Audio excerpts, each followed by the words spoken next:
America.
So sing it loud with me.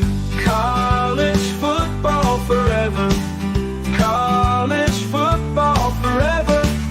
Downtown LA, Starkville City. 1 week you're up next. Take a dip.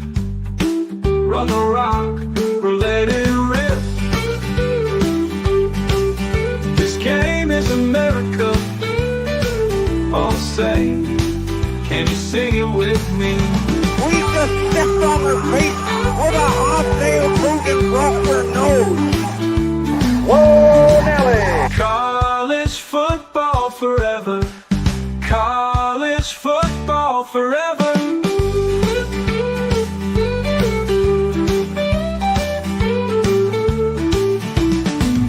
College football forever. College football forever.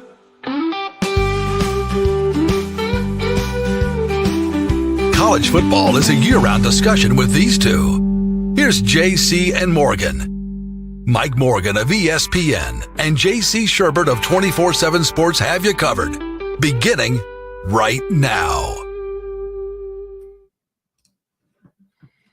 And we welcome everybody. It is another installment of JC and Morgan coming in hot off the anthem that America loves and knows. It's more than just an anthem. It's kind of an attitude. And we keep that attitude as we stay on campus 52 weeks out of the year. There is no off season in college football, in case you haven't noticed, which is why we keep going year round. Episode number 273 if you're scoring at home. The man you see with the visor if you're watching on YouTube, that is JC Shurburtt. I am Mike Morgan, the man you don't see, pulling all the levers and helping provide the magic. That is the Mad Dog, Phil Mullinax. And as always, we remind you, because I get this all the time, we love our Spotify audience. We love our iTunes audience. We love our Google Play audience.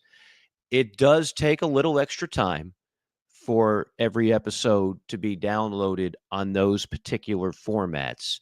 But never fear, the YouTube version is always out there first. Well, I don't really like watching. I just like listening. You don't have to watch us. You can still put it on YouTube and just don't even look at us. We won't get offended. I promise you. But just a little programming note, because I know I get that a ton. Where is the episode? It's on YouTube. Well, it's not on Spotify. I know it's going to be. Just bear with us on that. A lot of things going on. We have more than one show on this burgeoning Chief Sports Network, and so there's a lot of moving parts, let's just say, that go into all of that, right, JC? Yeah, I'll add that on the Chief Sports app, which is free, and you can get that for Android on Google Play or Apple. on the App Store. It's just Chief Sports Network. All of our episodes, there's 2 different versions. The podcast and the other version is on, on the app at all times. And the good thing about the app, some people with YouTube, unless you're a YouTube premium member, you have YouTube will insert ad breaks, and it also runs a little hot because you have to keep the window open on your phone. Some people were like, my phone's going to explode if I keep listening, because I listen in the car. See, I never had that on a Droid. At the gym or whatever. And so, but on the app, you can minimize the window and stuff like that. So it'll be good. There we go. So just an FYI off the top. Speaking of off the top, we're going to continue the parade of guests. It's one of the things we love about the off season. In the middle of the season, it's really hard to weave guests in and out because there's so many things for us to cover on a national basis. But in the off season, we love to chat with a number of people. And at some point, we'll put our full guest list on the website because it's been, dare I say, pretty illustrious. And then we have some that fall into the camp of friends of the program. They're more than, one and done. They're not hit it and quit it. They're semi-regulars, and we include Bill King in that category. JC and I have known Bill for a long time. JC goes on Bill's show in Nashville once a week. We have him on maybe once every year or two. So we're overdue for a visit, and no doubt we will get to Nico. It was only a matter of time before this type of story got out there in, I'll use the term that I've used for about 5 years in anticipation of this era that now has been adopted by several others that cover the sport. It's the Wild Wild West, and we've seen that now magnified with a situation of a quarterback already making over $2 million and then trying to hold his team and teammates hostage so he could get $4 million. And now he's basically a free agent and trying to hook up with somebody. Good luck with that, and good luck with your locker room, whoever gets him. I know that we could start there, JC. Before we get to that, because I know it's going to dominate the show, but go ahead. Yeah, I have some thoughts on it. I know, I think there's the old term overplaying your hand. I think that's what happened. I think, and I've been saying for a while that, Tennessee or some school, it's going to be up to the coaches and schools to kind of police this and to say enough's enough. And Tennessee made the right move. I mean, nobody's bigger than the power T. That needs to be the mantra everywhere, that there are, especially for a player that had not really come into his own yet. Very gifted quarterback, but there was nothing about the season he had last year that commanded a 67% raise. Because with when you communicate that I want $4 million when I'm making 2.4 is I'm just as good as these other proven guys, i.e. Carson Beck or the kid from Tulane that went to Duke, which I think Duke completely overpaid for. But that besides all that, those guys are proven guys. You can turn on the film. Beck didn't have such a great year this past year, but he lit it up the previous year. It was really good. And there's such everybody that wants to talk about market value. And it's kind of funny because the people that keep screaming value don't really understand that works both ways. And the entire country knows, and whoever leaked it to Pete Nekos of On3, who started this and who took, frankly, some verbal abuse from Nico's dad. Oh, I mean, got called the B word. We don't want to upset Nico's dad. That guy. I mean, you're also talking about his younger brother who was, so UCLA is supposed to be and I'm not going to be mad at Deshaun Foster for taking this guy. UCLA needs a spark. And if it's bringing him in to compete with Aguilar, who they got out of the portal from App State, that's fine. That's about the only school I wouldn't lose respect for if they take him that's on the Power 4 level and has a quarterback. But it looks like everybody's saying no. Dan Lent, no, they're not. Oregon definitely has the money. They could pay him, have him come compete with Dante Moore, but no, it's just not worth it because the whole country, Mike, knows, because it was public. This guy walked out on his team, held out the night before the spring game. And now there's further reporting from Josh Pate that he threatened to sit out the playoff game because, I agreed to a certain number of games. That's probably nowhere in the contract, by the way. 12 games. Nobody does that. Well, I'm playing more games now, so I need more money. I mean, the quarterback is supposed to be the leader of your football team. And 98% of the quarterbacks, whether they get in the portal or not, act that way. That's why they're valuable. That's why they do make the money. I think we live in this world that in some cases we attack, maybe it's social media. Maybe it's the fact that there's a lot of hype. Maybe we did Bill and I through the years have done too good of a job stressing the importance of recruiting and star ratings and all that. And people latch onto it, but there's too many things that people are attaching value to just fake stuff. It's a .com type bubble from the 90s, really, because there's no real value there. And then these contracts with the way, if you're going to exploit the loophole, you can't put it, the contracts are very athlete friendly. There's no set number of games in there. I guarantee you there was nobody in their right mind. And these guys from Spire Sports at Tennessee are very smart. They were kind of out in front of it. There is no way they put 12 games, because there's no way Tennessee has 12 game expectations, man. I mean, they're not going to sit there and say, we're only going to play 12 games this year. That's your contract. I would be stunned. However, it's one of those things where it's so athlete friendly. It would be like a publisher. I said this morning on another show. If I were an author and just coming out of college, I had a degree in creative writing from an average school, and I'd changed high schools multiple times, by the way, and left midterm one high school to go to another, because that's exactly what Nico did. And he was declared ineligible.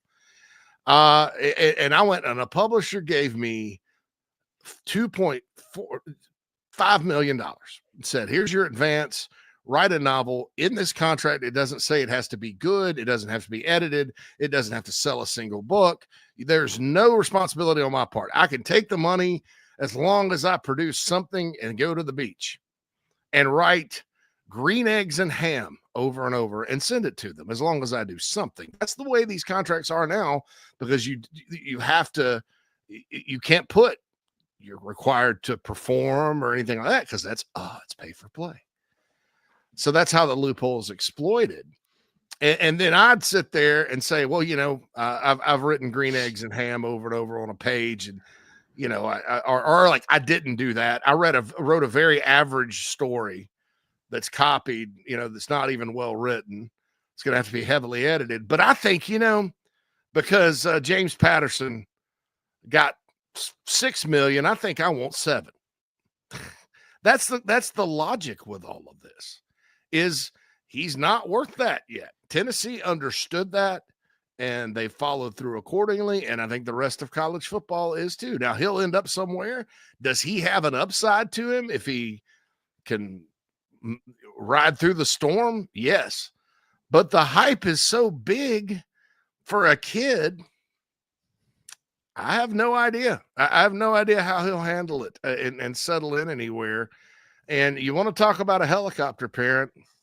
There's an example. I mean, that guy and his buddy that have been handling all this, and the understanding is through reportings, this has been going on. The fact he got $8 million out of high school was ridiculous. I said it at the time, because high school guys, you don't need to pay like that. Let them go someplace else. There's very few that are even 7-figure guys. I'm being very honest about that, because they're high school players. And we've seen through the years how they develop differently, especially at quarterback, dude. I mean, Arch Manning has a certain amount of value because he's Arch Manning, whether or not he plays it down. It's good for your school. Maybe you pony up a bit for him. Trevor Lawrence would have been a guy I would have paid. With Jimmy Clausen. I know Jimmy Clausen didn't end up leading Notre Dame to championships. But back then, he had a cup of coffee in the NFL, threw for a bunch of yards. Yeah, maybe Jimmy Clausen. You know, the guys that deserve that out of high school are very rare. I think Tennessee was trying to send a statement. Their collective was. They locked in on this kid. The kid was willing to pay ball, and he almost got ruled ineligible because, oh, by the way, they gave him the money before he enrolled, before it was legal to do that. And the state of Tennessee sued the NCAA to get him eligible. So all right, so we're talking millions of dollars. How much were those legal bills for the University of Tennessee? You know, I mean, just complete lack of loyalty on top of the fake value. And good for Josh Heupel, Danny White, and everybody involved for saying enough's enough. Okay, a lot to unpack there, and not enough time to do it. But let me just say this. First off, I know for a fact, and I said on this show months ago, there were several players around the SEC at different schools that threatened to hold out in both bowl games and playoff games. So I'm glad that reporting has caught up, but that's not just a Nico thing. I don't want to just pound one kid over that, because unfortunately that is now the world we live in. And for all those national guys that continue to be the prisoner of two ideas, that if you're not for any type of regulations at all, well, then or if you're for any type of regulations at all, or any type of structure at all, well, that means you're anti-student athletes getting paid. Ridiculous. Nobody's ever said that. You can be both. I've not talked to a single coach who is anti-compensation. But when you have a silly situation, I mean, could you imagine, JC? Could you imagine a world where Pat Mahomes, before the opening round of the playoffs, and the Kansas City Chiefs goes to Andy Reid and the management and says, yeah, I know I'm making this amount, but I need an extra $10 million a year if you want me to participate in the playoffs. You can't do it. You can't do it. It's not. So if you want to be treated like pros, that's a double-edged sword. When you make an agreement, you don't have the leverage outside of that contract. So he's obviously gotten some advice that went south. I can't imagine he thought Tennessee. This is why I don't want to applaud Danny White and the coaching staff at Tennessee too much. You couldn't take him in that situation. You would have lost the locker room from day one. It would have been an absolute disaster. And this just in, and this is to your point, and it's been said on this show several times, he ain't that good. He's not that. If you know anything about Josh Heupel's offense, you know the beautiful thing about it is you don't have to be a particularly accurate passer to have receivers running wide open and to put up some fairly good numbers. That's why I always say completion percentage, which is so big in the NFL. I can find you a guy that's not a very good passer that can hit 64% in college based on the offense that they run. Are they doing single read? Are they just throwing screens and flares and really easy throws? No checkdowns, no progressions. You can make the numbers look like what they want to look like. If you watch Nico play, and yeah, he looks good coming off the bus. And I think Tennessee thought they had a 6'6" Tua. But he's not, because Tua was remarkably accurate. He was like a damn robot. And Nico's not. He misses easy throws in an offense that typically is able to inflate numbers. I mean, Joe Milton, I don't know what his completion percentage was. It wasn't that bad at Tennessee. But he can't hit the broadside of a freaking barn. I mean, he just can't. So he can throw it 90 yards. Great. Can't hit a guy on a 28-yard out. So well, I just look at this, JC, and I'll let you jump in, and then we got to get to break because we got to get Bill on. We got to get a lot of things here. Absolutely. The whole thing with Nico is a situation where this was going to happen. A young man being told how good he is, and then being told he has unbelievable leverage. I mean, that is really, you don't make that kind of play unless you think you truly have somebody by the short hairs. And Tennessee said, hold my beer. No, you don't. So you're right. Somebody will take him, and UCLA does make sense. And they're kind of in desperation mode to jumpstart that program. And maybe $4 million is not a lot to them. maybe they're deciding to make announce to the world, hey, I know we're historically cheap, but now we're spending $4 million on a mid quarterback. But Tennessee had to make this move, and they made the right move. And I hope we finally get away from players trying to pull this type of stuff. Because like I said, he is not the only one that threatened to not play in the postseason. I know that for a fact, for an absolute fact. So let's hope that this is not the trend. I watched an interview on a cable news network the other day. The four families, the 4 conference commissioners, all talking about how they have to have some Congress coming in. And you still have dopes. I'm not naming names. Dopes going on. Well, at the NCAA, folks, the NCAA hasn't won a lawsuit in 20 years. Even if the NCAA decided to do something 10 years ago, they would have been sued and dunked on like they were before. You have to have higher people, more powerful people than the clown show in Indianapolis come up with a structure and rules on the books that do not allow this. But we don't have that right now. And I don't know when we're going to have it because nothing in Congress moves fast. Agreed. They need a law. That's good. I was just going to point out about Tennessee's system is that you even look back to Drew Lock at Missouri, Mike, and Drew was not the most accurate passer when he was in college, but he did put up big numbers in that system. It's always going to produce numbers, and Nico really didn't. I mean, there wasn't a game this year.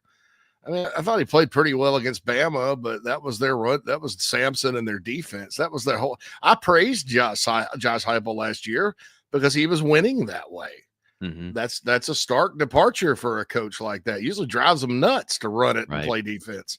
You asked Steve Spurrier about that, but he did what it took to win and get to the playoff. But there wasn't a game this year. Maybe Vanderbilt because that was he played well and.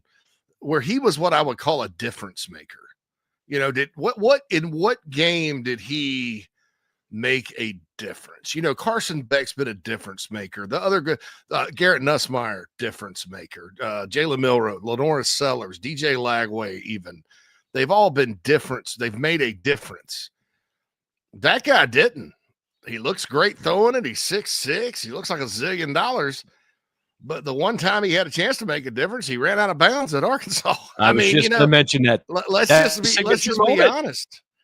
Let's just be honest. And $2.4 million is almost too much for that. And if we're gonna play this game where, again, players are trying to hold out, I would, if I were in a bowl and kids wanted to hold out or whatever, that's negotiable because of the bowl thing. Somebody does that on a playoff team, I'm kicking them off the team. I don't care if I lose. Because, again, and I think we'll see that more. I think Tennessee sort of broke the seal on this. But I would literally just be like, oh, you're going to abandon your team over money? Well, you're not really part of what we do. And the teams that take a stand and do that, I say it all the time. You can take the quote-unquote top players in recruiting.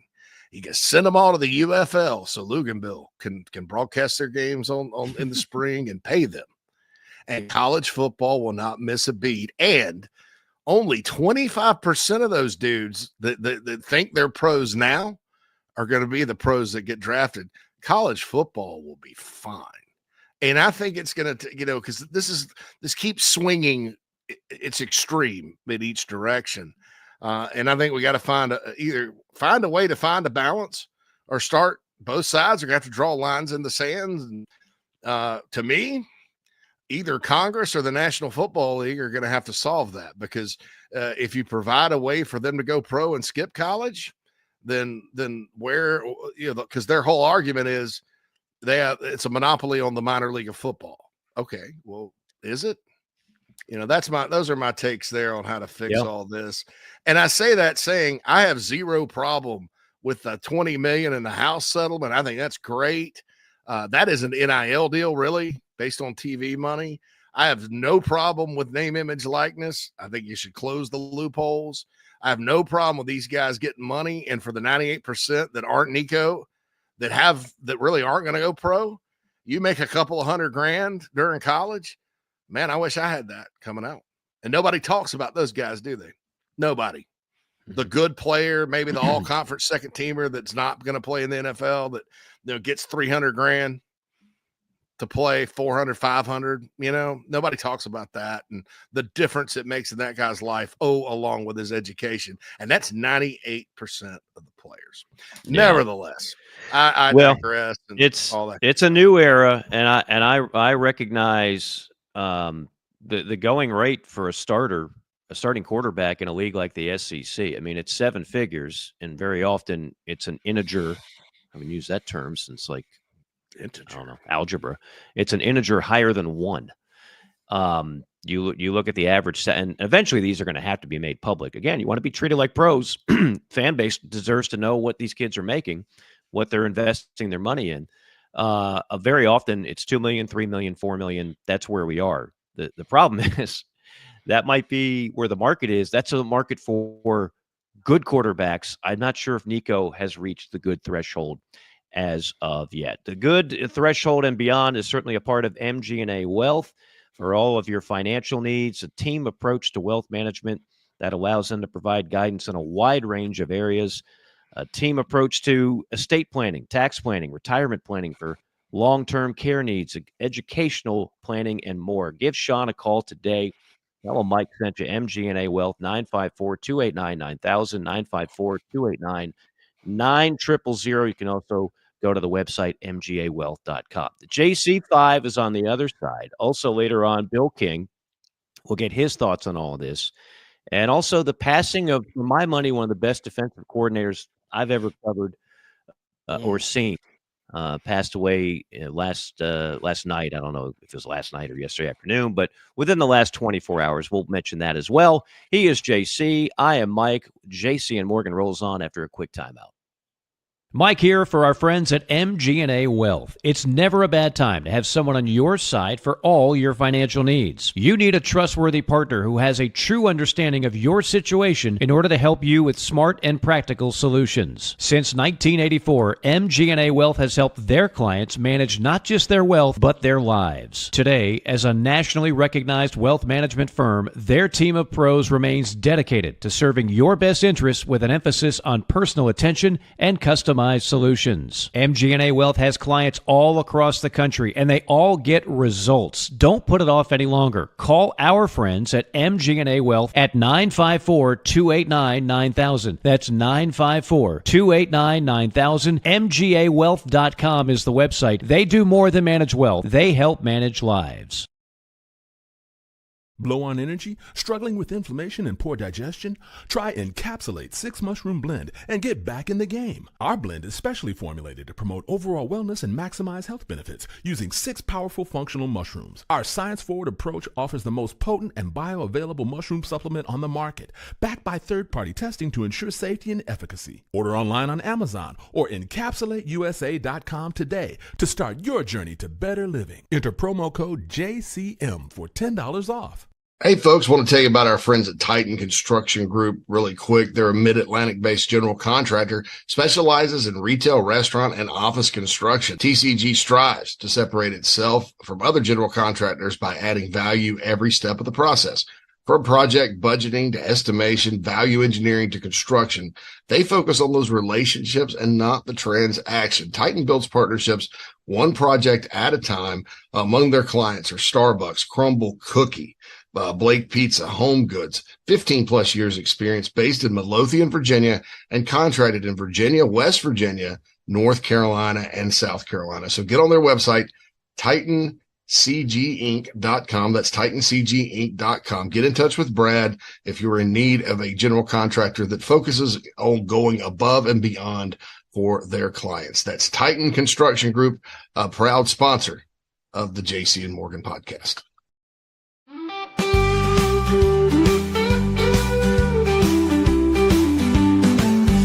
This is JC and Morgan on the Chief Sports Network. College football forever.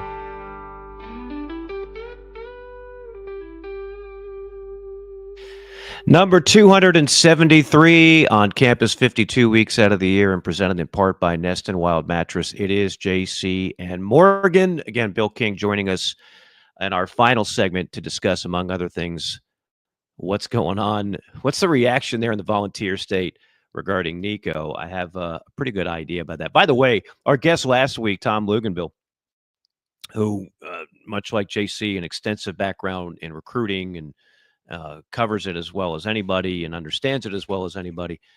He had Nico number 23 on his big board because of he saw some of this type of coming, some of these type of it wasn't based on physical ability like everybody else. They were impressed by the arm, the athletic talent, but some of this stuff was already out there when he was coming out of high school.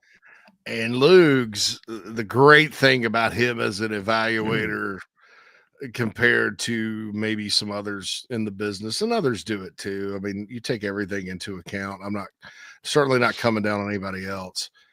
That matters to him as a coach's son and someone that played college football as a quarterback.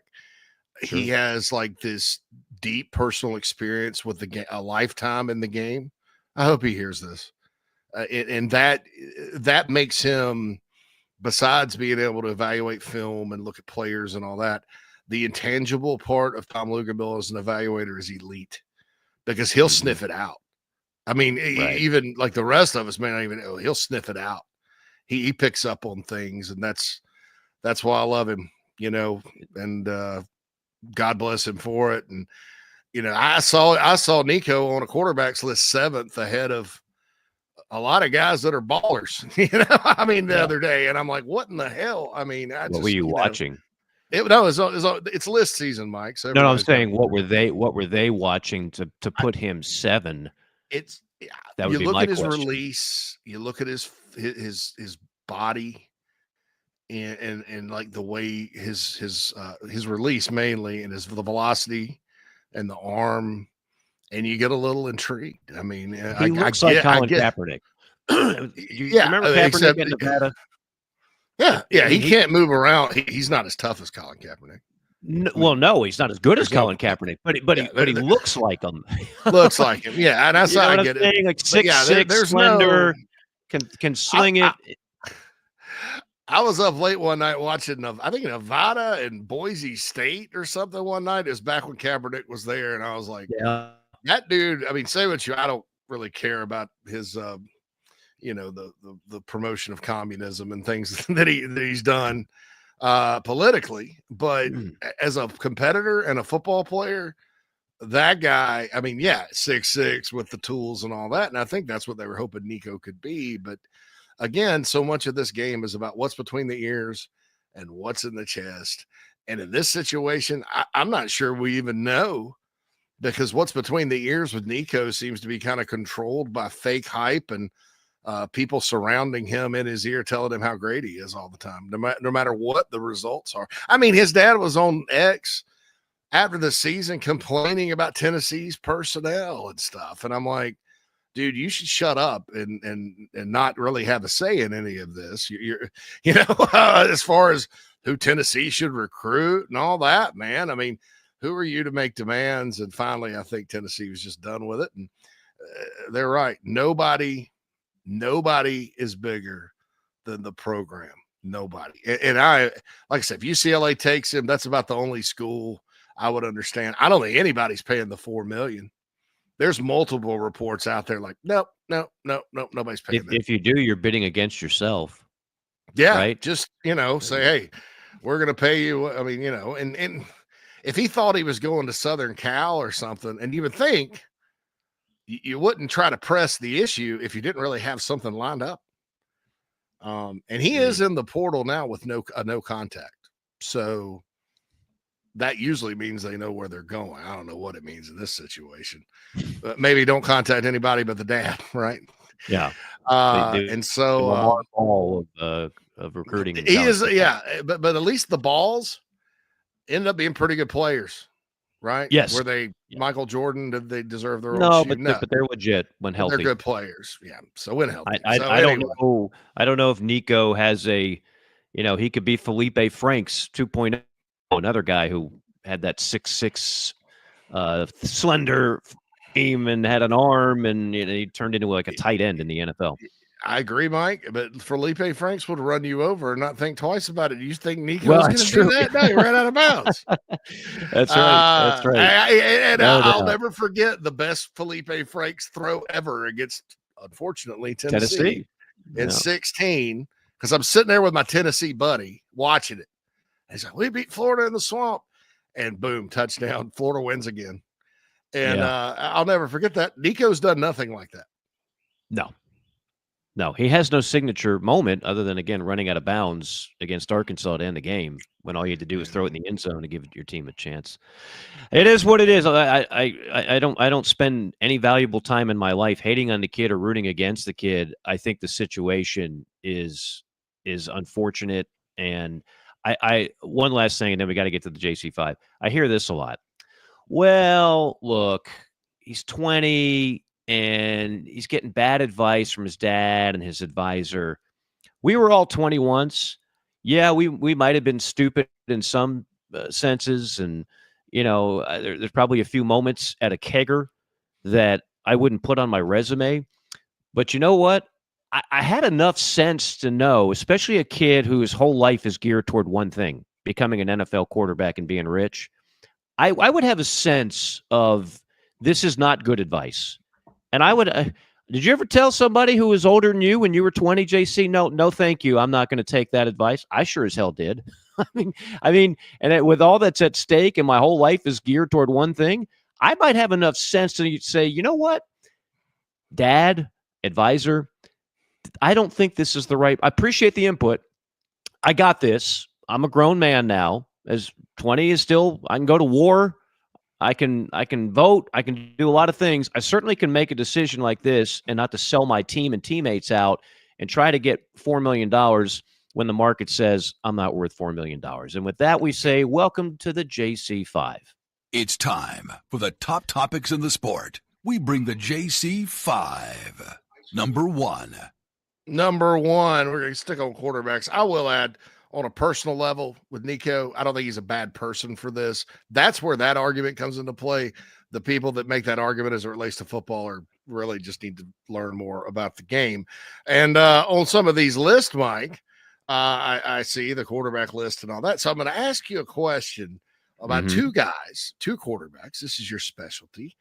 Both are different situations. One is unproven. One is very proven. I think both deserve a little more love. Take you down to Oxford, Mississippi. Are we sleeping on Austin Simmons? And then I'll take you out to Tempe, Arizona. Are we sleeping on Sam Levitt as well? Just answer both. Yes or no on both. Yes and yes. On Simmons, I'm a little biased because I was there for the drive against Georgia. And he came in there and he just marched right down the field like a hot knife through butter against a pretty good Georgia defense. Now, I realize that's not a huge sample size, and we don't have a huge sample size on him. And as I always talk about, these DCs and the SEC are pretty good. And when the more tape they get on you, the more they force you to do things you're uncomfortable with. So I'm not going to sit here and crown him yet. You want to crown him? I'm not doing that, Dennis Green, I promise. But yeah, I think a lot of people are going the way of Ole Miss is going to take a major step back because they lose Jackson Dart, who was very good and could be a first-round pick. I'm not so sure they do that. I think Austin Simmons is a good player. And same thing with Levitt at Arizona State. I mean, I think people are sleeping on Arizona State, period. I think a lot of people are like, oh, that was a cute story. But they're not going to be really a factor in 2025. I'm not one of those people. Everybody's always said they're a sleeping giant in college football almost universally. So yeah, with Ole Miss, I think it's their defensive losses that may get them. And I'm with you on ASU. Big closet Sun Devil fan here. Anyway, it's ASU and UNLV are kind of my Western teams that I really like. One of my favorite places I've ever called a game. It was a triple overtime game we did on national radio against Oregon years ago. And I soaked it all up. I did the tour, the Pat Tillman tour, toured the facilities, the locker room. They were great about that. And yeah, the campus vibe, the student body vibe. I'd love to see Arizona State be a major factor in college football. Love to see it. Bring back Frank Kush. Bring back Danny White. Let's go. Let's roll. Number 2. Number 2. All right, Mike. So it's from our Southern Cal site on 24/7 Sports. I'm sorry, they don't like being called Southern Cal. Southern California SC Trojans, fight on. I get this email, and it's an article, and it says the 5 biggest needs for SC in the spring transfer portal, and it hit me. This is a shorter portal period. Most of the work is done, obviously, in the December period. Are 5 of the biggest, means, i.e., they have more than just 5. Are 5 needs in the spring portal period too much for a program that wants to be serious about contending in a league, power league, any power league? Oh, do you want to share with me what those 5 needs are in short order? That's all right. There's like 5 different positions. Right? Well, the question is the bigger scope of your question, I guess, is, and I'll go ahead and break the rule. Is Southern Cal, sorry, Trojan fans, and you're right, they don't like that at all. Are they ready for the big time? Well, Lincoln Riley goes there, talk about getting paid and getting a king's ransom and all that good stuff. It hadn't really worked out real well, JC. And now I think if things would have held up where the pack was still the pack, I do think they could have at bare minimum been the second banana behind Oregon and won a lot of games and with an expanded playoff been there. But unfortunately for them, they're now in the Big Ten. I'm not saying the Big Ten's loaded. It's not the deepest league, but it still has Michigan, Ohio State, Penn State, Oregon, and I just don't know where the Trojans fit in that hierarchy. So, no, I'm not. I'm going to go Missouri, show me state here, and until you get it done, Lincoln, I'm not going there. So those 5 concerns, my biggest one starts at the top with Lincoln Riley and proving that he can do a better job than he has thus far. Yeah. No, yeah. It's like Luke's again said, they're in a different, it's a line of scrimmage league, and it's a better league, and you're traveling all over the country. It's a different league as far as like, when Oregon went to Wisconsin last year was a good example. Oregon won 17-13. It's a different style of play with those core Midwestern schools, and you're constantly having to play them. Maybe the Pac-12 used to be kind of, let's sling it around the yard and have fun. I'm not going to say finesse, but it was much more finesse than line it up and beat your face in by a dude named Kolowski for 70 plays a game. Like, bro, Kolowski's hitting me in the nose, bro. Oh, man, that's right. I'm going to hit you with a Polish sausage here. Anyway, number 3. Number 3. Okay, Mike. So the portal's open, and of course everybody gets in early because the agents and the pseudo agents are they're all in a hurry. They think it's like the Black Friday sales at Toys R Us when people line up at midnight, in my opinion. One time I saw one all the way around the building into traffic one fine Christmas in my hometown of Spartanburg. Are they South still in Carolina. business, Toys R Us? No, this was years ago. Okay. They're not. Toys R Us is gone. KB, like what toy stores even left anymore? You get them all from Amazon. You go all on Amazon, right? But I mean, it used to be a thrill when we were kids to go in the toy store. Dude, up and down the aisles, man. I understand the thrill of seeing when they had the Transformers I wanted in. I was on a crusade when I was like 7 to find the Transformer that was the jukebox with the Falcon that was the cassette. Right. Shows how old I am. For me, it was go right to the Nintendo / ColecoVision / Atari section and see what video games were available. I had a damn Intellivision. Did you really? I had friends that had Intellivision. Yeah, Television was underrated, man. No doubt. No doubt at all. System. No doubt at all. So, so I'm looking at the portal. Every other guy I see get in is either a group of 5 guy or an FCS guy. I haven't bought into, like in basketball, where I think clearly the mid-majors are minor leagues. Clearly. I mean, the mid-majors just get to the point where mid-major basketball coaches are like, we're just going to, admit to ourselves they're going to be here 3 years, win as much as we can, and kind of be the development guys. Football programs, not so much, because there's guys that go back and down, and I haven't noticed a big drop off. If anything, more group of 5 teams beat power conference teams last year. But I'm starting to notice with this last portal period, there is just a load of FCS and group of 5 people. So my question to you is, if this continues, because this may be a function of get what you can right now, because the salary structure is going to change with the House settlement and teams are overpaying. But if this continues, will we look up here in a couple of years like we do in basketball and say, well, they're clearly the minor leagues? I think we're kind of there. I remember doing a MAC game one night with Cole Kublik, and I can't remember who it was, one of the MAC schools. And they had this linebacker that just made plays all over the place. And I was like, man, he's good. And our sideline guy, I think it was Carcaterra, goes, yeah, he's already talking about where he's going in the portal. like they just, you're just not, they're going to find you, they're going to offer you money, and it's going to be impossible to say no. Not to mention bigger exposure, bigger everything, which is what all these kids want. With all due respect of Miami of Ohio, very few kids dream of playing there for 4 years. They're glad to do it if that's their best offer, but that's not their dream. So, yeah, I do think the gap, JC, is going to widen. I just do. I think the Sun Belt, Conference USA, the MAC, these programs are all going to be I still will enjoy those games, and maybe I'm a little bit biased and have a soft spot in my heart because I've worked a lot of those games.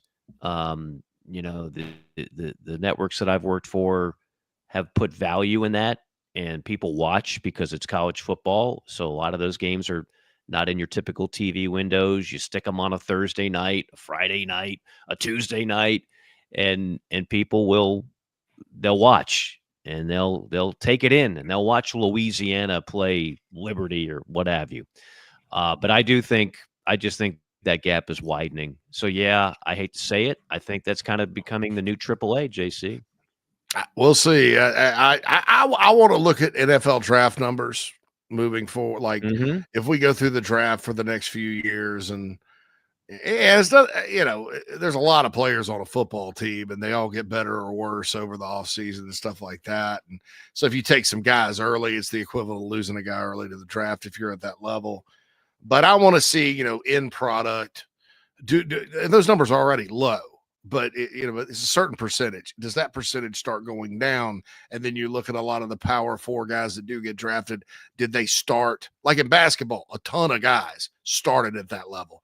Looking around the SEC this year, I want to see that, and it could happen. And I do agree when you kind of look at, like, okay, if you're good at that level, you're going to pop either up or in some cases back up. It just seems that way, and you're right. But before football's kind of a funny thing. I want to see those numbers, but I tend to agree. I think that I would just say this: like, I go back to Ben Roethlisberger. Speaking of Miami of Ohio. Ben Roethlisberger does not play 4 years at Miami of Ohio in today's day and age. He gets a $2.2 million deal at a major university. Jordan Love doesn't stay at the FCS level. He gets a $2.2 million deal at a major school. Joe Flacco doesn't stay at Delaware. He takes a $2.2 million deal. So Josh Allen at Wyoming. Shoot. Somebody had gotten him in a heartbeat. In a heartbeat.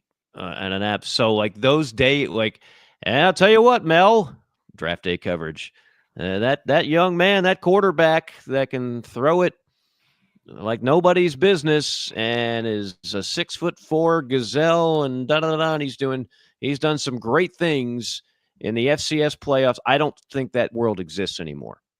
I think they all get gobbled up. Number 4. Number 4. All right. So speaking of things that are maybe a little fake, I don't know. Colorado has decided to retire, not the not just the jersey, the number. In other words, no one will ever wear 12 or 2 again. I knew this was of coming. Travis Hunter, who won the Heisman, Right. who I think is one of the best individual, as far as individual performances. Charles Woodson has 0 on Travis Hunter. All right, I'll just be honest. Charles Woodson was really a joke he wanted anyway. And this is nothing against him. He's a great football player. I respect him. He shouldn't have won the Heisman. There was no reason. I mean, just a couple plays here and there. But, oh my God, he played both ways. You have nothing on Travis Hunter. He played every snap, every play on both sides of the ball. He's rare. Second Heisman winner after the late Rashaan Salam in Colorado history. And so he was 12, but I also retired Shedeur Sanders' number. Shedeur, a very decorated guy award-wise, but it's a school that Darian Hagan played at, Cordell Stewart played at. Their numbers aren't retired. Your thoughts on this? Because I'm not trying to beat up on Deion and Sanders and Shedeur. I think with Shedeur as a pro prospect, it could go either way. That confidence and cockiness can work to his advantage or work against him. But it just seems sort of fake by Colorado doing it right now, or at the very least, like with no sense of history whatsoever, especially retiring the number. There was a report the other day. There's double-digit guys that have worn both numbers and have made all conference at Colorado through the years.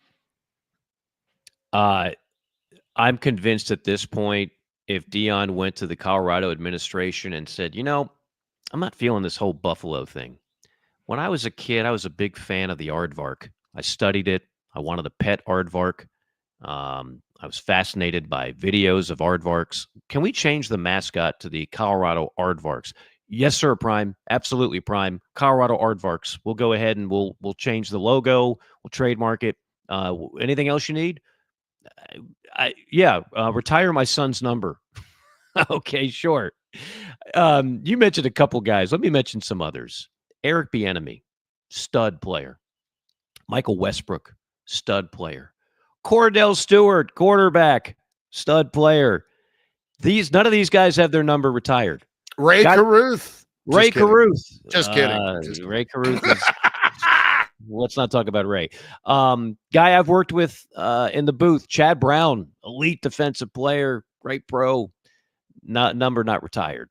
So I don't get too bent out of shape about this because schools can do whatever they want to do and honor whoever they want to honor. It's no sweat off my back. But it is just more further proof that they will do whatever Deion wants. They will whatever he wants or needs, they will do. And hey, good for you. Of the quarterbacks in college football that have had their numbers retired, I don't know if Shedeur ranks that highly on the list.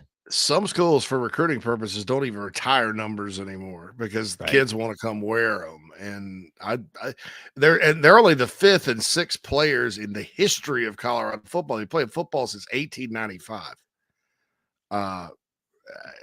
That have done that. I don't get it. I think number one is too soon, and most of the Colorado that's the other thing. Saying that, of course, you don't do it right after he just got smoked by BYU in a bowl game a couple months ago, and now you're retired.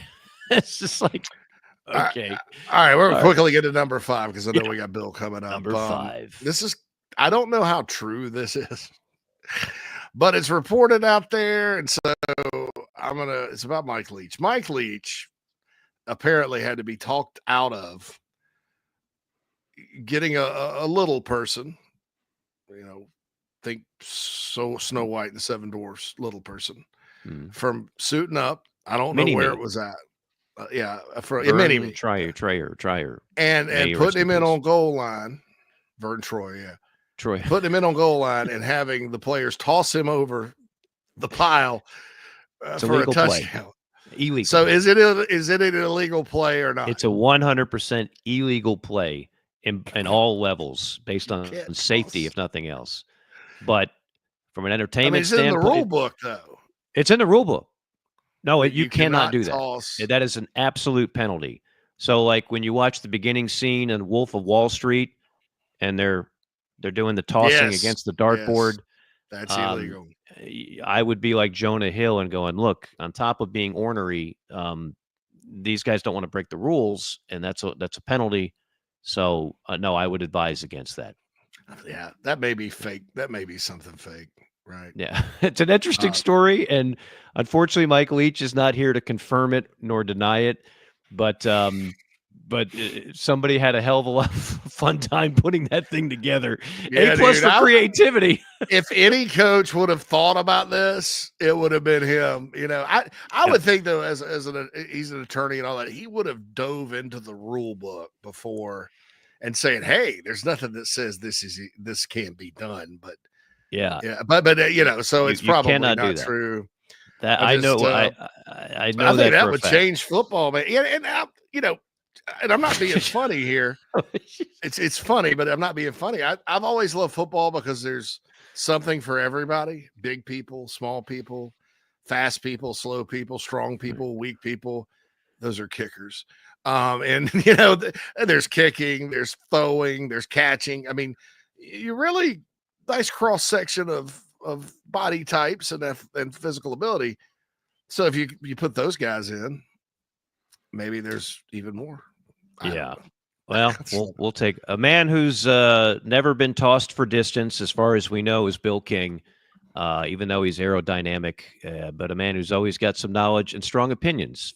Bill King will join us on the other side. Final break, Phil, here on JC and Morgan. Low on energy? Struggling with inflammation and poor digestion? Try Encapsulate 6 Mushroom Blend and get back in the game. Our blend is specially formulated to promote overall wellness and maximize health benefits using 6 powerful functional mushrooms. Our science-forward approach offers the most potent and bioavailable mushroom supplement on the market, backed by third-party testing to ensure safety and efficacy. Order online on Amazon or encapsulateusa.com today to start your journey to better living. Enter promo code JCM for $10 off. Mike here for our friends at MG&A Wealth. It's never a bad time to have someone on your side for all your financial needs. You need a trustworthy partner who has a true understanding of your situation in order to help you with smart and practical solutions. Since 1984, MG&A Wealth has helped their clients manage not just their wealth, but their lives. Today, as a nationally recognized wealth management firm, their team of pros remains dedicated to serving your best interests with an emphasis on personal attention and customized solutions. MG&A Wealth has clients all across the country, and they all get results. Don't put it off any longer. Call our friends at MG&A Wealth at 954-289-9000. That's 954-289-9000. MGAwealth.com is the website. They do more than manage wealth. They help manage lives.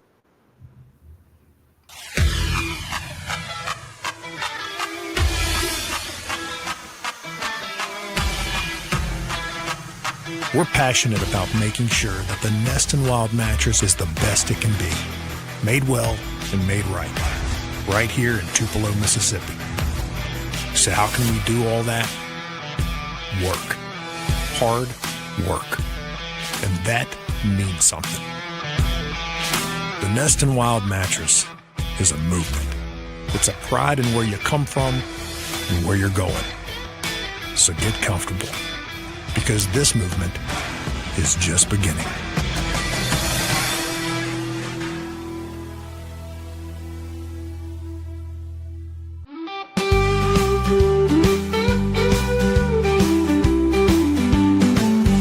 This is JC and Morgan on the Chief Sports Network.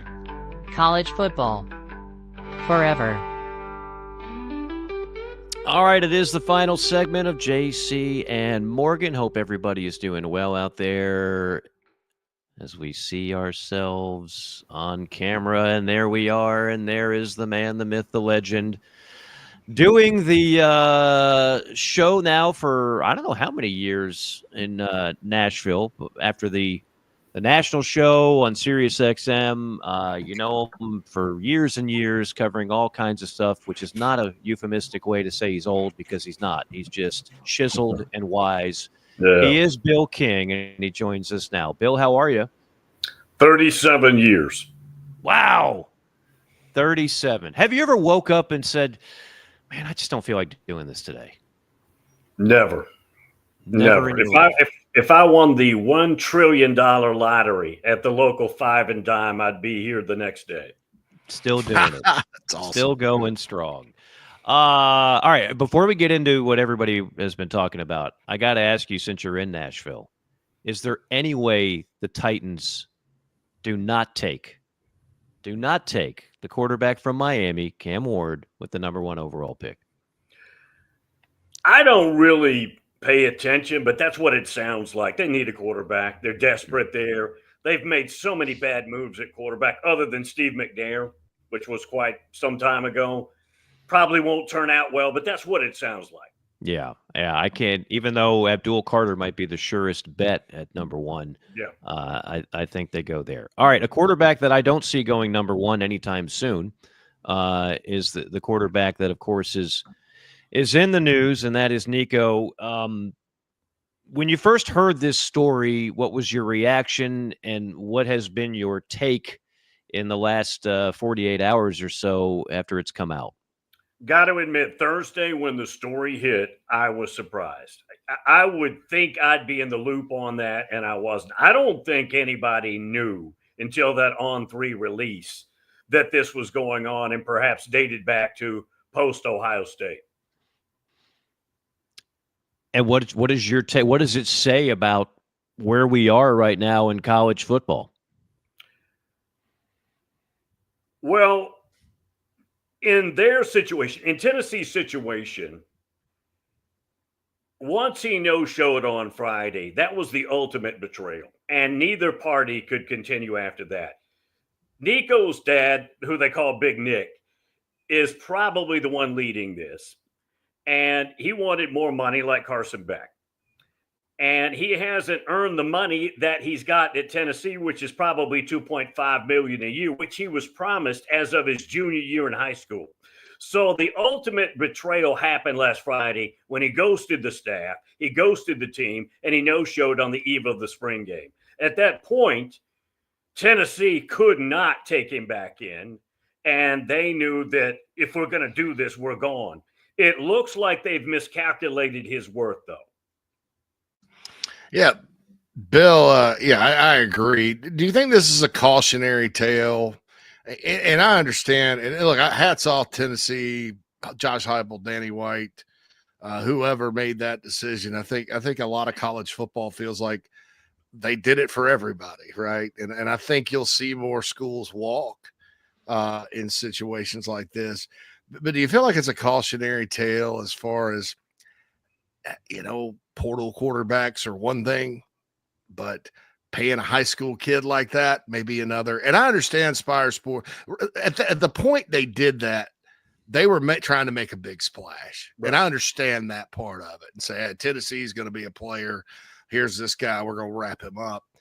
But do you think we'll see probably like people be a little more hesitant in most situations to fork out that much cash over a high school guy unless he's like Trevor Lawrence good?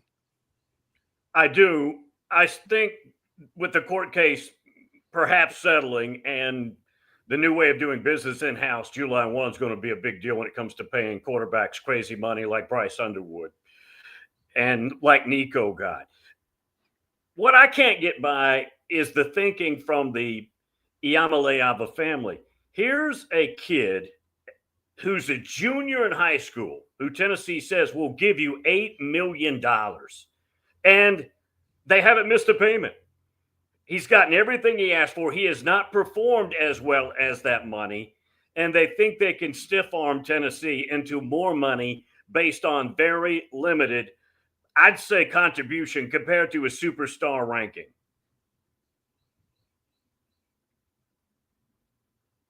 I would agree with you there. Carson Beck, at least, had a really big year at Georgia. Right. And a lot of Carson, you hear everything from like $4 to $12 million with him. A lot of his stuff too. He does have outside endorsements. They don't pay $8 million, man. Nobody's going to pay Carson that much to jockey Ritz crackers or whatever. But he does have some endorsements. He did get a pretty penny to return to Georgia. I half understand that. I don't think he's worth $4 million, but when you look at the market and what everybody else is getting, okay, take the names and the hype out of it. Here's a guy that was an SEC starter 2 years ago, threw for this many yards, this many touchdowns, did this again. They won this many games. Okay. All right. I can get that. But Bill, a question for you. I know you watch every Tennessee game and all SEC games. Was there a moment this year, maybe outside of the Vandy game for Tennessee, where you thought Nico made a difference? Not played well, not executed, not was part of the team win, but made a difference like a Sampson did at running back or like the players on defense did for the Vols this year?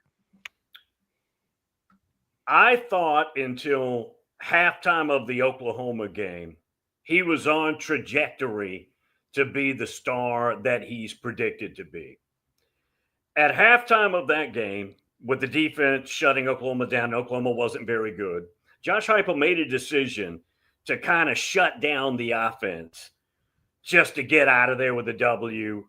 And at that point, I don't know that the offense ever recovered. Not to a point of being spectacular. Now, they had some limitations. They haven't been nearly as good at receiver since Tillman and Hyatt left a couple of years ago.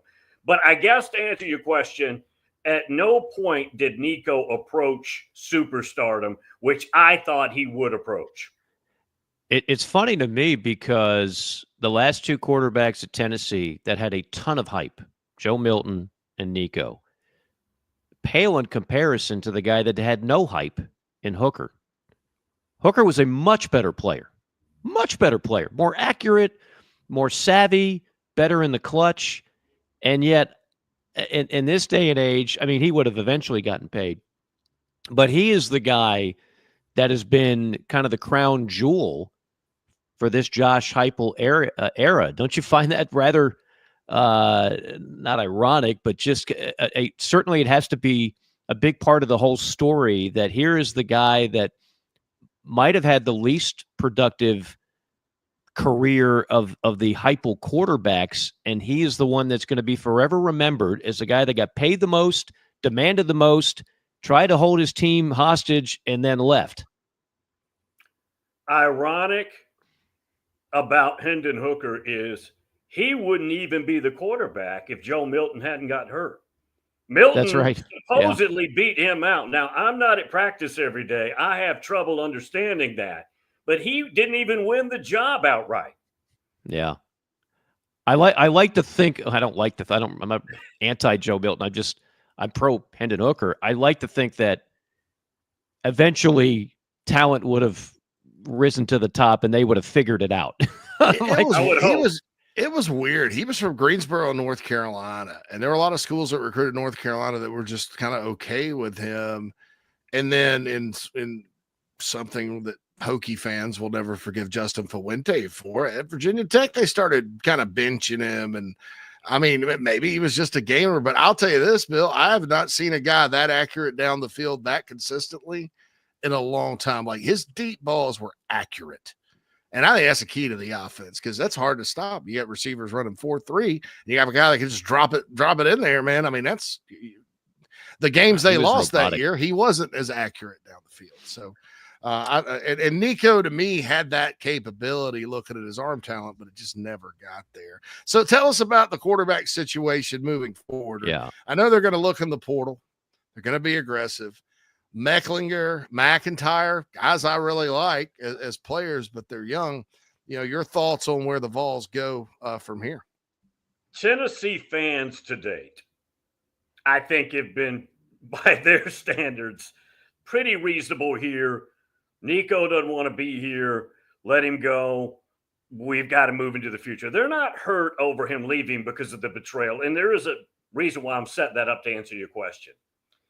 Where they're making a mistake is they seem to think it's okay to stay in-house and not go get a quarterback. And that is a tragic mistake. Now, they're not going to do that. They're going to be hunting down and getting a quarterback in this portal.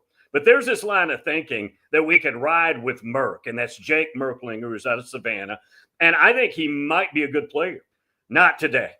If you're Tennessee, you do not need that answer today. McIntyre's only been there 3 months. He's got a good future, too. You have got to go get a quarterback who's played a lot, started and won, and plug him in there. If you don't, your season could get way out of control. Guys, they still don't necessarily have confidence in the receiving corps from 2 years ago since Tillman and Hyatt left. That's still a problem. Their offensive tackle position is a problem. They're losing a center that played 1,000 games for them. Sampson is gone. If they don't get a quarterback, they are in a big mess. That's interesting. And they really haven't, I mean, since Josh got the job, they haven't had a ton of adversity. I mean, Right. and it's so easy to forget. Number one, they went big game hunting and swung and missed at multiple candidates, which, as I remind fan bases all over the place, that's more common than you think. Most fans like to think they can get whoever they want. Reality sets in. They get rejected. They get the next guy that they can get, and you see if it works. But that was the most at the time, and I don't know what your thoughts were, Bill, but it felt like a real non-plus hire. UCF wasn't even wild about Josh Heupel.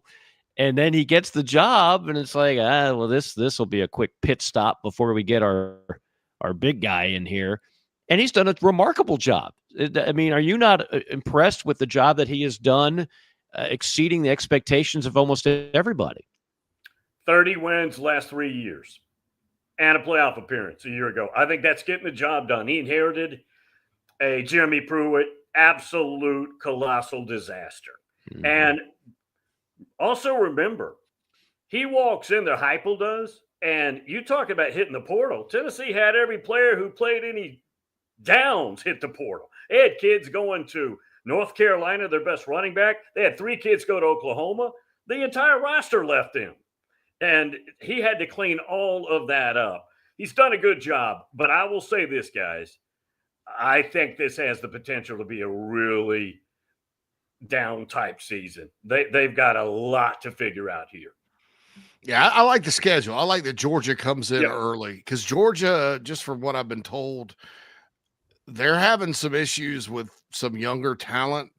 I don't want to say entitlement, but I'll say entitlement and stuff. I mean, you could see it in Kirby's face during the press conference. I think they'll be fine. But, Bill, it's interesting. Normally, Georgia-Tennessee is later. That's right there where that Florida-Tennessee game normally is. And then the Vols don't go to the Swamp until November, which is the latest it's been since 2001 when they had to reschedule it. So I like the way the schedule sets up. At the same time, like, I don't know what's going on in Starkville. They have 51 new players. How are we supposed to? How's everybody know Mississippi State's going to be terrible? We don't. And that number is from January, so it could be 60 new players. We don't. I mean, who knows nowadays? But I look at it, and if there are other concerns, that's certainly true. Who do you think around the SEC this year? When you look kind of at Auburn, Oklahoma, Florida triad. Out of those 3, and Oklahoma added a great running back in Jaden Ott from the portal. He played at Cal, didn't have a great year this year. 2 years ago was a stud.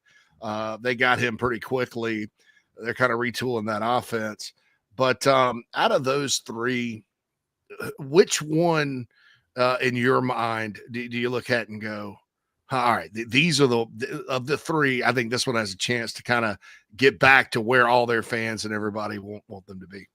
Schedule aside, Florida's got the most momentum. Now, DJ Lagway's arm is kind of a mystery.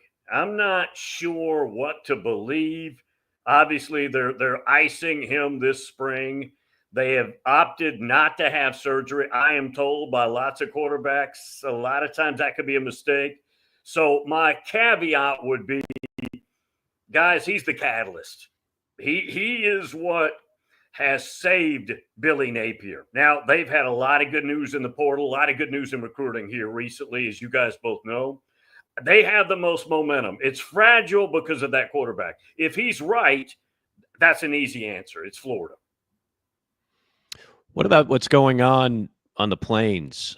This is a massive year for Hugh Freeze, in my opinion. I know I'm not alone on that assessment. I liked getting Jackson Arnold in the portal. I don't think Jackson had a fair chance of shining in Oklahoma with no line, no receivers. But make no mistake about it, the Auburn fan base, not the most patient in the world. There's no such thing as a 5-year plan on the plane. So what do you think Right. of Auburn this year? It's all about the offense. And it's hard to understand when Hugh Freeze does not have an offense. That's what he's known for. He always puts together an offense and has balance in that offense. I think that's possible. Jackson Arnold, to me, is a guy that looked as if he lacked confidence. And you just mentioned some of the reasons why that could be. I'm not a believer yet. I hope that works out. They've been kind of snake bit at quarterback here over the last several. And I do hope that works out. And again, I think that's the whole catalyst. I'm not putting him in the DJ Lagway category, but I think their catalyst has to be really good quarterback play. That would solve most of their ills. Had I known Peyton Thorne went to Naperville Central High School, which is where my stepson played last year, I'd have probably been lower on him than I really was. I've seen these teams play, boy. Woo, it's Gwinnett County. It is not, my friend. All right, so you kind of look at some of the upstarts around the league. You know, South Carolina had a good year last year. Looking at them, my hope for them is that it's a quiet portal period, right? Because you hear the rumors and stuff. Missouri had a really good portal class. Ole Miss, we just talked about Austin Simmons. How do you see that kind of trio breaking down? Because my opinion is the portal has helped those three programs maybe more than it's helped an Auburn or a Florida or an Oklahoma. My favorite topic among those three would be Ole Miss. Lane Kiffin has done a remarkable job there. Historically, the state of Mississippi is very fertile, but it's limited because the population base is 2.5 million people.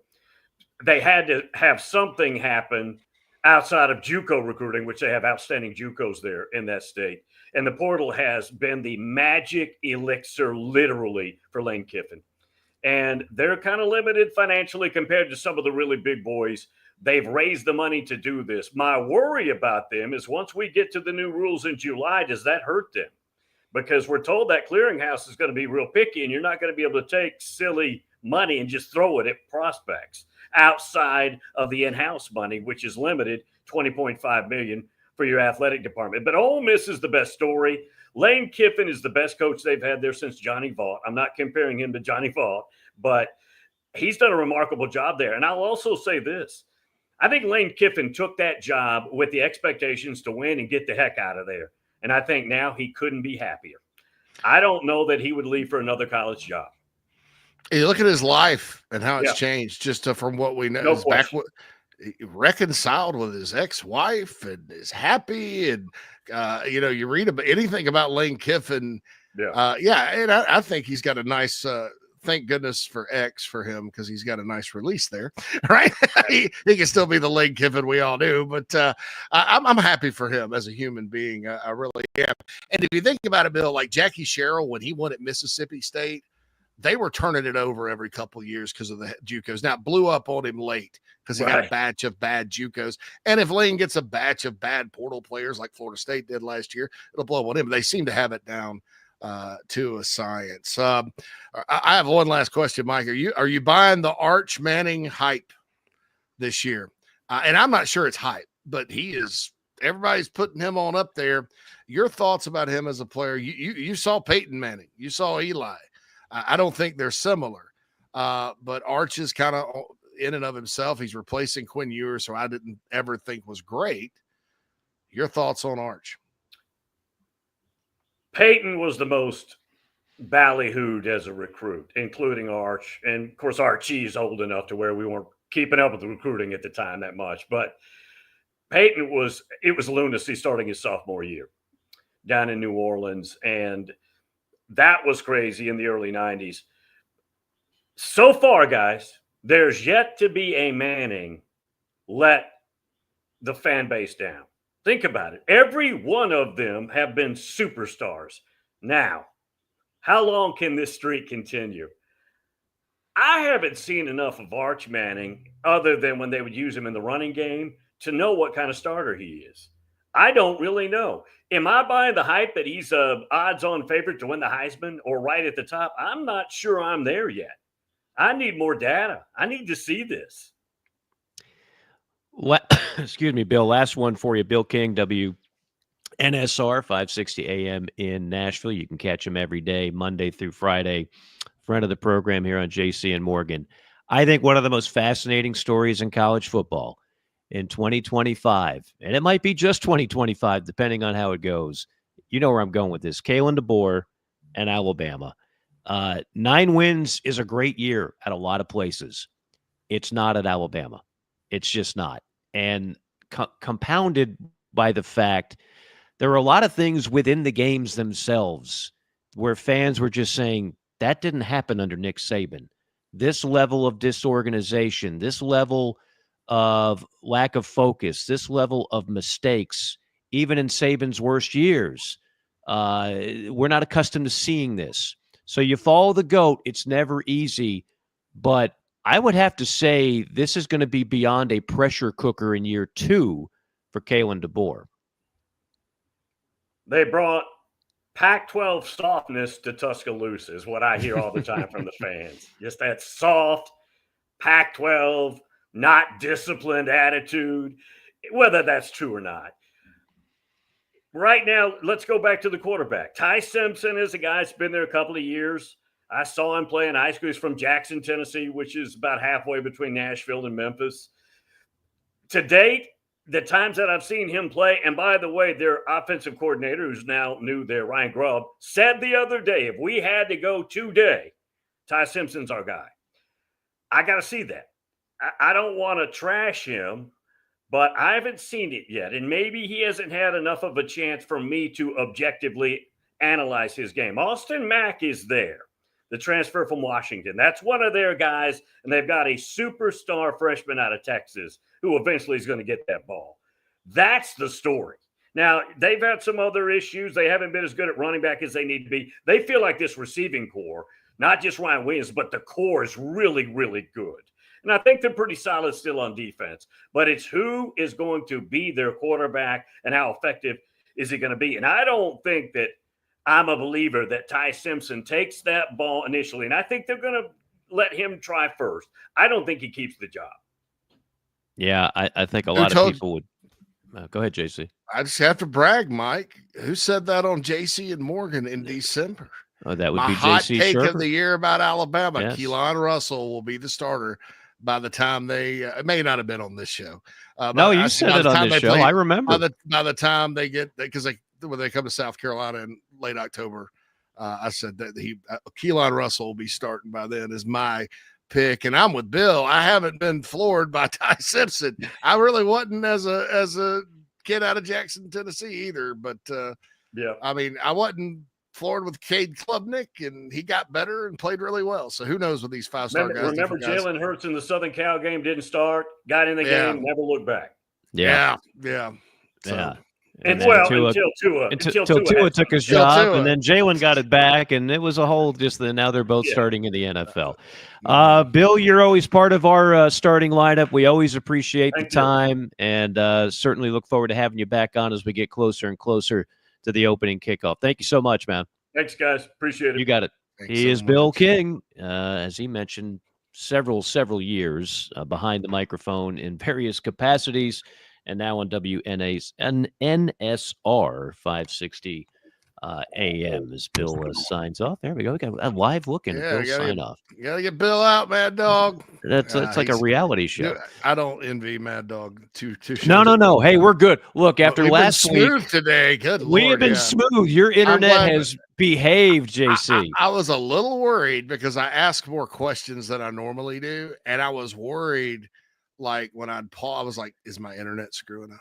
It's like when you have a booger in your nose. Do I have a booger in my nose? If you ever have a big hanger at one time and you don't notice it, and your girlfriend or whoever, wife, has to point it out to you, or maybe some random person, you're perpetually doing this. Right. You know, people think you're snorting cocaine or something. You know, because it makes you paranoid, right? It was a scratch, not a pick. I am not a picker. Just want to get to the chat row. We call it chat row here. So the chat box. Mike says the real reason Tennessee isn't paying Nico because they have the number one quarterback and recruit in the country coming in 2026. That's His last name is a first name. First name is Faison Brandon from Greensboro, North Carolina, just like Hooker was. Mike, I don't think they're making that decision based on that, because I don't think, Brandon doesn't get there until next year. So what are you going to do about 2025? We know there is no tomorrow. I don't think, I would be shocked if they're paying a high school quarterback a bunch. The kid's really good, but I think they just said, I mean, at the end of the day, it's a football team and it's a team game, and your quarterback's supposed to be your leader, and you lose all credibility as a leader and all trust with the coaches and players, which you still have to have regardless of the money when you do something like Nico did. And at the end of the day, you factor in that he's not good enough to pay that much too. The players know that. The players are at practice with him every day. The coaches know that. They're coaching him. It doesn't matter what everybody outside thinks about his value. Those folks, and this is why I'm anti this general manager thing, have the people, we need a general manager. No, you don't. College football, the coach is the general manager. He can have people helping him with it, but general managers think differently, and they're going to screw it up even worse than it is. But that's my thought on that. I'm glad you raised that to point that out, that even if Tennessee has a 1-year dip at quarterback or whatever, they got stud coming in. But I don't think that factored into it. Yeah. All right. We'll continue with a little chat row before I want to get one story in, and then we shall sign off. Lloyd was listening to us, or is listening to us on Twitter, X. Is the Arch Manning news true? Which news? I think he's talking about Tennessee there were some fake news out there, probably along the lines of the Mike Leach little person tossing that Arch was going to go to Tennessee. I always say this when it comes to the portal, Mike. Never say never about anything. Imagine the most crazy thing you possibly can, and then the most unlikely thing, and don't count it out. Right. It may be 99.8% not going to happen, but people win the lottery every day, man. I don't think Arch Manning is going anywhere, if that's the he's the story on that man. one. He's happy. Like he's a godlike figure in Austin, Texas, loving life. Why would he want to go anywhere? And the people around him, and the dude could make millions of dollars in NIL money just because of who he is. Sure. Right. He's a poster child for legit NIL. People in Texas, they're like, hey, can you give me a player to promote my dealership? I got $1 million. Hey, yeah, you won't quit yours? No. Yeah. Give me the backup. It's good for the future. But yeah, and he waited his turn. And guess what? I think part of the reason people are high on him is because subconsciously, because you'll never get them to admit it, because they're busy hyping the Nicos of the world. They understand it's sometimes good to be the backup and learn. Yeah. When you're a first-time starter, you're not just stepping in there green. You kind of know you've played before. You've put on the uniform. You've been part of the game plan for 2 years. I mean, I think that's pretty good. Now, is he going to be a superstar? And is the hype? I don't think we know that, but I think he's better prepared than just about half of these other people that get hyped on a daily basis. How about Jaden Rashada, by the way? You know where he's at? Nowhere. I was going to say, did I miss the news that somebody wanted him? No. I can't believe Georgia even took a flyer on him. He just sat on the bench Couldn't and cut it there. Couldn't cut it there. Left. It's like the other day they said, well, he's thinking about maybe Western Kentucky, UMass, and UConn. Wow. Well, if he can win a lawsuit against Billy Napier, maybe that'll help. You're suing them for $13 million, and you're just not very good. I don't know about that makes your case, but and so which makes me wonder about who made that decision. And I would say, well, you should have just stuck with ASU because you were starting there. But I'm like, if I'm ASU, I'm like, I'm glad this guy left because we got Sam Levitt. We're better off for it. So he could go down as one of the great stories of a guy that had golden opportunities and went to all of these high profile programs and did virtually nothing. Like that's a unique case. It's more than just like a bust or a guy that never lived up to the hype. His story is like a 30 for 30 in itself. Craig says Austin Simmons, going back to the quarterback at Ole Miss, going to be a baller. I don't doubt it, Craig. I think especially in that offense, they always get wideouts in Oxford in Lane's system. I think they've got a chance to. He's got a chance to be very good this year. Micah, who disagrees with virtually everything I say about college football, and we still love Micah, says, I think Mike's worldview doesn't fit with modern college football. High-end talent is going to become scarce because big money and work ethic doesn't go together for most 18 to 22-year-olds. Blue bloods are going to struggle more than ever, JC. Big money will turn great potential into average. Nico's a perfect example. Well, the thing about, I'll just say one thing, and then I'll let you pick the meat off the bones on this one. The thing about even when you screw up, if you're Tennessee in a case like Nico, you just go on and cover up your mistakes. So big programs can do that. The big, like Alabama, if Ty Simpson's not the guy, they got two other guys. Like that's just, the other schools don't have that luxury. The ones that don't have those resources. So if what you're saying is you disagree with me that the cabal that we've talked about on this show for, I don't know, JC, 9 years, it's kind of funny when we first started talking about that, I called it an oligarchy, which now has become a political term introduced to the rest of the world. But yeah, we won't go there. But yeah, I mean, Micah, I would love for you to be right and for me to be wrong. I would love to see fresh blood and the schools that don't have the most resources all of a sudden become kings of the sport, and we have a greater variety pack in the playoff every year. I do not see that happening, but hope you're right. I think this, and I talked to somebody pretty close to the bluest of blue bloods in the sport. I think that it's some of them right now. There is a struggle with what they're paying for and what they're getting. And I think what you're going to see, Micah and Mike, is somewhere kind of between the blue bloods that don't go become. There's some that'll never become Nebraska because, as Luganville pointed out last week, geography works against the Huskers. Mm-hmm. But are there some that could go into a wilderness for a while? Yeah, because what happens is all the blue bloods are used to recruiting one way. Well, let's just fill it up with 4 and 5 stars and all that. I don't even know that that's ever been. I used to see Bobby Bowden sign the number 1 class in the country, and half those guys couldn't play dead in the movie, and they were stuck with him, and he'd go 7 and 6. It's not always 100%. In our minds, it's become 100% because who's been really good? Alabama. Who's been really good after that? Well, Georgia. Georgia lasted 2 years and kind of came back to earth. And I think as far as national championships go, a breakthrough team isn't going to happen until it happens, right? We can agree on that. But as far as another dynasty, no, it's going back to like mini runs like Southern Cal had for a little while, Texas, kind of what Clemson did there for a little bit. That's what it's going back to. We're not going to see it. That was something different. That's not the norm. But, what blue bloods, I believe, based on what I've been told, are trying to figure out is, how do we understand we can go spend the money. We understand we have the resources and geography helps us and all that. But what the other part of it, which is you have a bunch of entitlement on your roster and guys that are getting paid out the wazoo, and they're high school guys. And so high school guys, I don't care who you are, you still have to work hard and get better to play college football, just like pro guys do.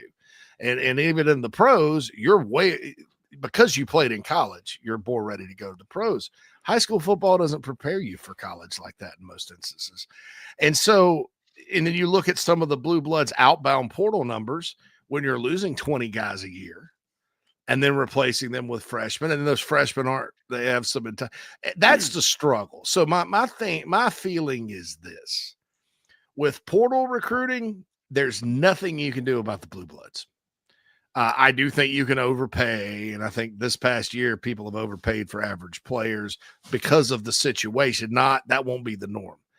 But I think with rev share coming, assuming that everything doesn't get legally challenged and all that, and everybody has a cap, you're going to see blue bloods become more selective. Nick Saban recruited the right 5 stars. He didn't put up with anything. Most of the guys were highly rated, but they were also the smartest players in the country, the most dedicated players in the country. He had a way to figure that out within a couple of percentage points. And I think, don't be surprised if you see a Georgia or an Alabama, on signing day. Oh, it's the 15th ranked class after class full of 3 stars. They're dropping back. Clemson's done this lately, and they're really good. And you look and you say, like, okay, well, they didn't lose 30 guys out of the portal. They only lost 10. And these number 15 through 26 recruits, by the time they're in year 3, they're ballers because Kirby Smart knows what he's looking at. And that's the kind of, and I don't even know if we'll even notice it unless you're like an idiot like me and look at recruiting all the time, because I don't know that the winners every year are going to change. But so I think you're kind of both. There's a happy median that you have to find, but I don't think you're going to see the end of the blue bloods. I think everybody's going to have, every program in the country is going to have to look and see what works for us in recruiting. Well, let me go to his statement. Stick to it. That blue bloods are going to struggle more than ever, even if some of them struggle, right? And any blue blood is capable of having. All you got to do is hire some bad coaches and make some bad mistakes, and you can be what Texas was, what Tennessee was, what Florida has been, what Florida State suffered last year. But guess who replaced them at the top of the crown? Another blue blood. Look at the champions that have been winning.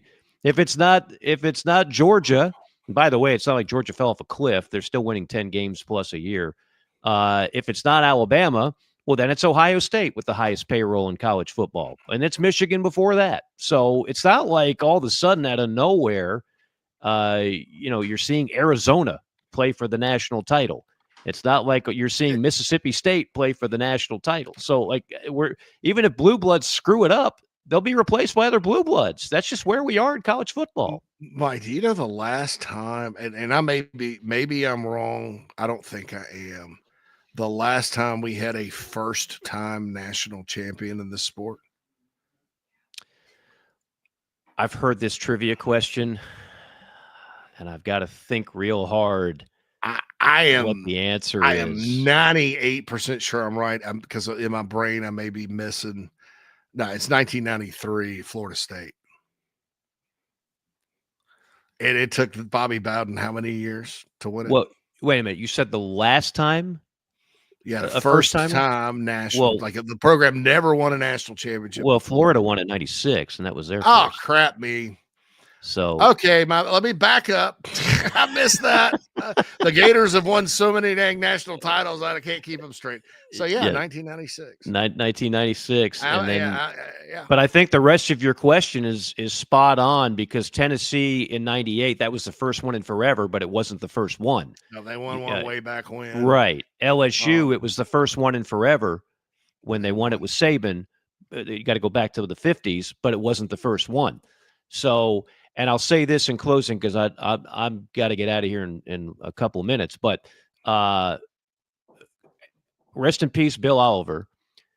Mm-hmm. Bill Oliver, for those that don't know, was the defensive coordinator on the 1992 team for Alabama and Gene Stallings. Do you know that between Bear Bryant and Nick Saban, that's the only time Alabama won a title? Between the end of Bear Bryant in the early 80s and Nick Saban's first crown in 2009, they only won one time. Now, why is that? Well, a lot of reasons, including hiring some pretty mediocre coaches. But Bill Oliver was one, as someone who's covered the conference since I was knee-high to a grasshopper. I've been a fan, and then have been in various markets, including Columbus, Georgia, which, for those that don't know, is right there on the banks of the Chattahoochee. And yes, there are plenty of Georgia fans, but when I opened the phone lines up every day on the afternoon show back in the day, I would have a steady diet of Auburn and Alabama fans calling. And Bill Oliver, the best defense I ever saw was probably 92 Alabama. I mean, you look at the stats on that, folks. Google it. It's ridiculous. That was Bill Oliver. Bill Oliver was the defensive coordinator of the Memphis Showboats with Reggie White. Bill Oliver, when I was covering that area of the country, left Alabama for Auburn and was forever known as Benedict Bill Oliver from that point. But then he did Steve Spurrier says one of the few defensive coordinators that he really struggled against. Beat Steve and some really good Florida teams back-to-back years. So anyway, Bill Oliver, one of the best coordinators I've ever seen in the SEC. So I wanted to get that out there before we sign off, and I've got to get out of here now. So thanks again to Bill King. Thanks again to our producer, Mad Dog Phil Molinax. JC, as always, it's been a pleasure, and we'll get back at it next week for episode number 274.